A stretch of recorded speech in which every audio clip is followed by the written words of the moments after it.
Hi everyone, welcome back to another tutorial from Crazy Gamer. Today I'm gonna be guiding you through how to enable notifications in Merge Garden game.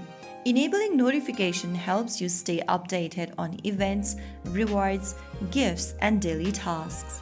First of all, launch open the Merge Gardens game on your device and make sure that the app is updated to the latest version. Once you're inside the main home section of Merge Gardens, go ahead and tap on the menu button at the top right corner. In the pop-up appearing on the screen, click on Settings. Under Settings, go to Notifications. If you see the off button under Notifications, this means that your Merge Gardens notification has been turned off. If you want to start receiving alerts for Merge Gardens, tap on the off button and click on Enable.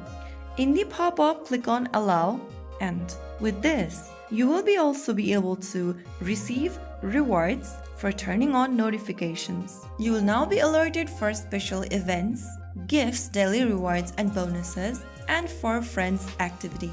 That's how you successfully enabled notification in Merge Gardens. If you found the video helpful, don't forget to like, share and subscribe to our channel.